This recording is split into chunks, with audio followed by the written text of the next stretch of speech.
wabarakatuh. Allahumma salli ala Sayyidina Muhammad wa ala ali Sayyidina Muhammad. Semoga Buya senantiasa diberikan rahmat, hidayah, serta petunjuk Allah Subhanahu wa Ta'ala. Amin ya Rabbal Alamin. Sebelumnya mohon maaf Buya, saya hamba Allah dari Demak mau bertanya. Saya sangat gelisah Buya. Dalam tugas akhir saya berbohong untuk sebagian data yang saya cantumkan. Saya sangat merasa bersalah akan hal tersebut dan karena hal tersebut, saya telah membohongi dosen pembimbing dan penguji saya.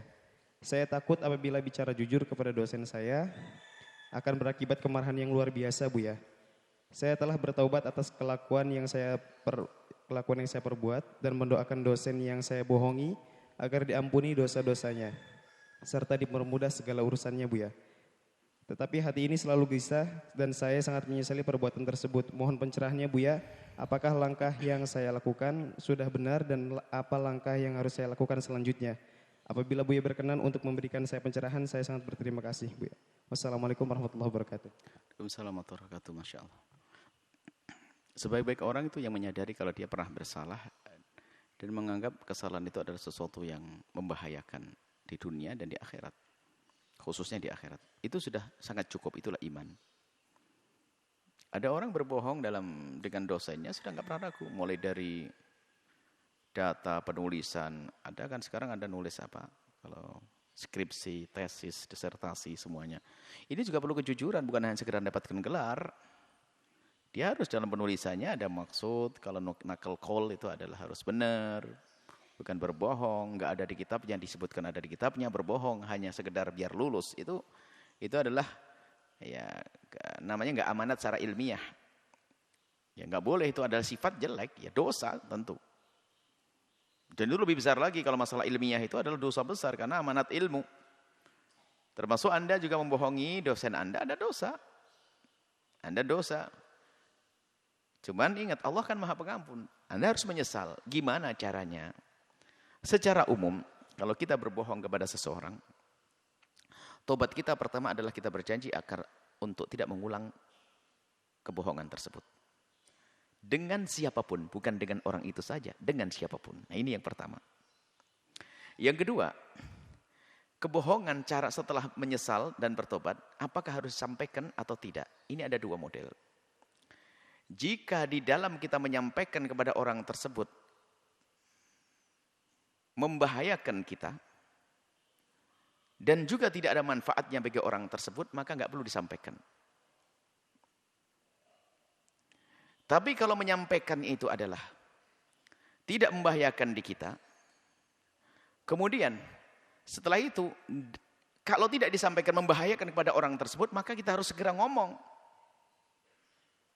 Kita harus segera ngomong kalau kita membohongi dia, biar dia tidak berlanjut mengikuti kebohongan kita. Sederhananya begini, kita nyerumuskan orang jalan. Pak, jalan ini enak Pak, bagus. Mana nomor teleponnya, nanti saya pandu. Tak tahunya kita terkira, astagfirullah, ini kan saya jerumuskan jalan kemana. Langsung stop, Pak, tolong balik, saya bohong. Nah, ini karena apa?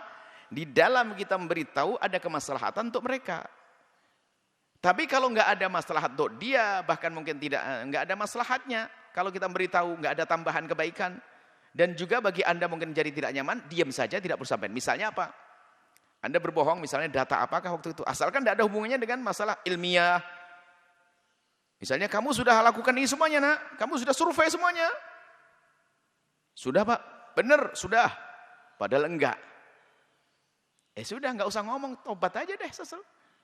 Karena kita sampaikan tidak survei, ya sudah diteken sama rektor, sudah lulus kuliahnya. Ditarik juga enggak mungkin.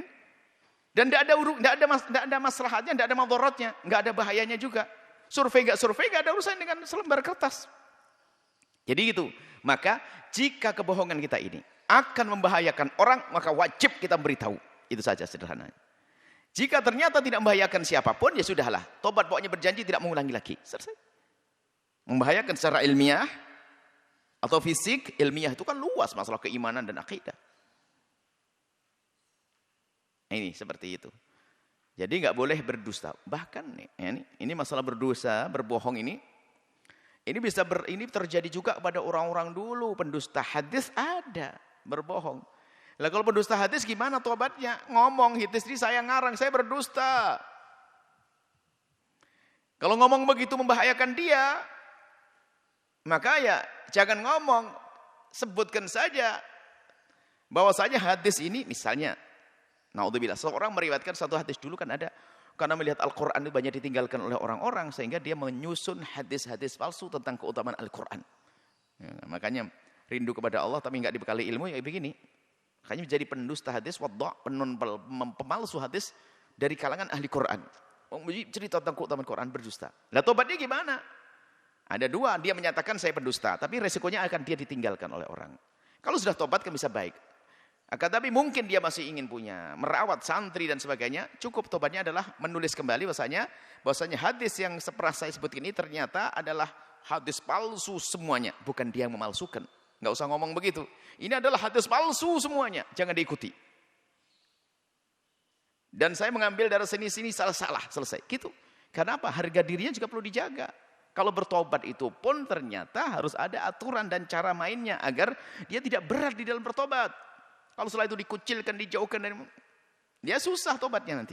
Jadi seperti itu. Intinya apa?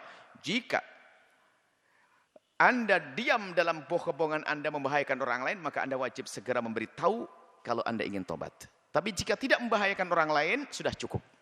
Tidak ada yang madhar, tidak ada yang terdolimi, tidak ada yang tersakiti dalam dusta itu, maka cukup Anda mohon ampun kepada Allah dan selesai. Wallahu a'lam bishawab.